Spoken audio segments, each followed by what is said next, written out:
On this last point, however, let me once again clearly reiterate the government's position. Each nation will contribute to these efforts to the extent it can and deems necessary.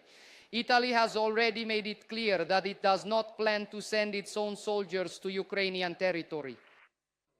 We are very grateful to all the mediators for the diplomatic efforts that made this important step forward possible. I am referring to the governments of Egypt, Qatar, and Turkey, but I am especially referring to the President of the United States, Donald Trump, who dedicated extraordinary energy to achieve what is an undeniable success of his.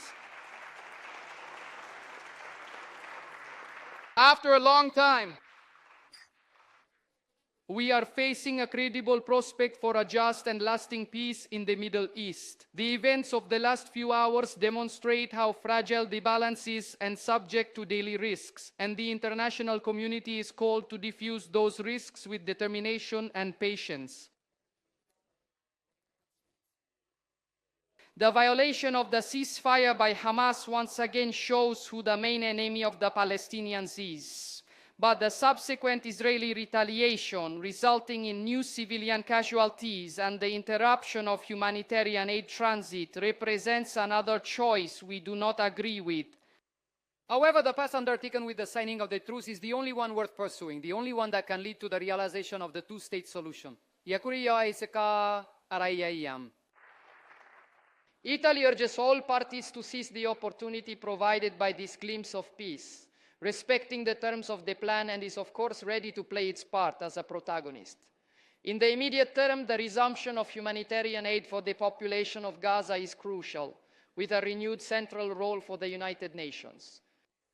We were the first to create university corridors that have so far allowed us to welcome 39 scholarship students to Italy, because there is no more effective way to help the birth of the State of Palestine than by supporting the education of its future leadership.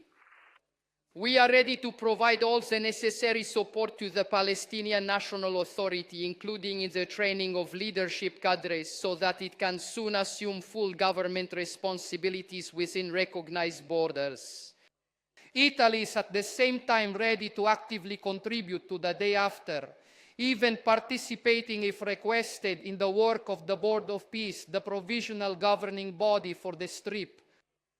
As we are ready to do our part in restoring essential infrastructure in Gaza, especially healthcare, and we have also expressed our full willingness to be co-organizers of the conference on the reconstruction of the Gaza Strip that will be held in Cairo after the ceasefire.